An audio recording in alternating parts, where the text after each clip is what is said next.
Hello mga bossing, so meron tayong teaser ngayon ng retrofitting natin dito sa Toyota Hilux. Yan. Dito sa kabila is gagawin pa lang, dito is almost finished na, i-cover lang na natin to. So right now, this is the output. Yan, kitang-kita nyo mga boss yung difference dun sa kabila. Yan, tapos yung output yan mga boss, andun pa sa loob. Paano ako? I-beam. Yan. So yung mga boss, yan ang output versus this one.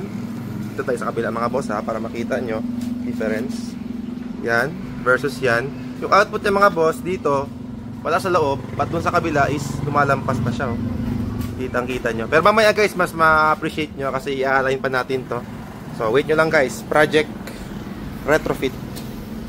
So yun mga boss, ito yung sinasabi ko sa inyo na pumapasok siya sa loob. Hindi pa yan naka-high beam.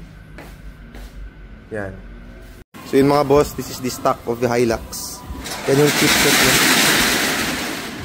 Yan. So ngayon nakakabit na yung violet. We're currently aligning it para makita nyo. Ito yung stock. Guys, this is the stock. As you can see mga boss, yan yung chip niya. Yan, nag-iisang chip. Kaya hindi ganun kalakas yung stock compared ngayon na upgrade na. So ngayon mga boss, by the way, ito is pina-upgrade din ni boss ng by LED.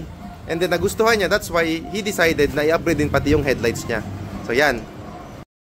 So yun mga bossing, voice over na lang tayo dito kasi sobrang lakas ng ulan. So yan yung finished product natin. Yan. Poging-pogi mga boss.